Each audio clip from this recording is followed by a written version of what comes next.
চোর গেছে চুরি করতে, প্রতিবেশীর বাড়িতে ঢুকছে, চুরি করতে যাবে, এমন সময় মনে পড়ছে যে না, প্রতিবেশীর বাড়িতে চুরি করা যায় না, রাসূলের নিষেধ, প্রতিবেশীর হক আছে। হাসরের ময়দানে যদি আল্লাহ আমারে জিজ্ঞেস করে প্রতিবেশীর হক আদায় তো করলি না, চুরি করতে গেছিস, আমি কি জবাব দেব? চুরি করা যাবে না, চলে গেছে। পরের দিন গেছে চুরি করতে আরেক ঘরে, ঘরের ভিতরে চুরি করতে যাবে, দেখে যে মূর্তি, খোঁজ দিয়ে দেখে এটা খ্রিস্টানের বাড়ি। আরে যিশু খ্রিস্টের মূর্তি এই বাড়িতে, বুঝে গেল খ্রিস্টান। বিদুর্মীর ঘরে আমি মুসলমান চুরি করব, এটা হয় নাকি? বিদুর্মীর ঘরেও চুরি করলেন না। এরপরে গেছে আরেক ঘরে, যে দেখে ওই ঘরে মূর্তির সংখ্যা আরো বেশি, এটা নমস্কারের ঘর, হিন্দুদের ঘর। ভাবলেন এই ঘরে তো আরো চুরি করা যায় না, ওরা মুশরিক। এরপরে চিন্তা করলেন না না, একটু দূরে যাই। চতুর্থ রাতে দূরে চলে গেছে এক বাড়িতে, ঘরে যে ঢুকছে চুরি করবে।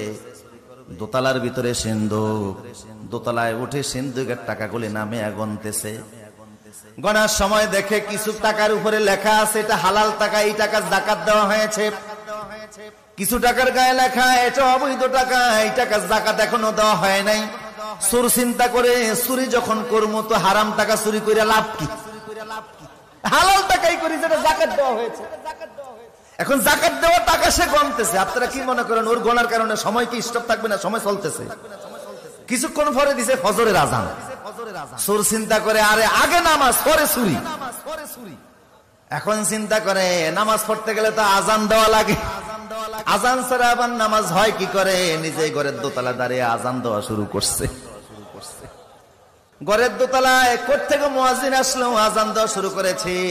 তাড়াতাড়ি তাহাজ্জুদ নামাজ পড়ে দোতলায় যেয়ে দেখে একটা যুবক ছেলে দাঁড়িয়ে আছে। এই যুবক তুমি কোত্থেকে এসেছো? আমনে কে? উনি বলে আমি এই ঘরের মালিক। কয় ফজর নামাজ পড়ছেন নি? কয় না এখনো পড়ি নাই। উজু আছে নি? কয় উজু তো আছে। একামত দেন মিয়া। চোর হইলো ভালো করে জানে যে নামাজ পড়তে হলে আজানও দেওয়া লাগে, একামত দেওয়া লাগে। বললো একামত দেন।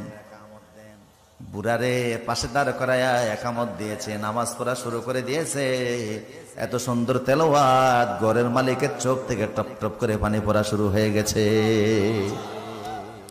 এই যুগের বহু আলেমের চাইতো সেই যুগে সুরের তেলাওয়াত অনেক শুদ্ধ ছিল। কথা বলেন ঠিক কি না? ওরা তিলেল কোরআন তার তিলা, কোরআন তেলাওয়াত করা লাগবে শুদ্ধভাবে। কিভাবে? কিন্তু বহু মুসলমান আছে 70 থেকে 80 বছর বয়স হয়ে গেছে, 40 বছর নামাজ পড়তেছে, এখনো তেলাওয়াত শুদ্ধ। রাসূল বলেছে রুব্বা কারিন আল কুরআন ইয়ালআনুহু, অনেক মুসলমান আছে কোরআন তেলাওয়াত করে অথচ কোরআন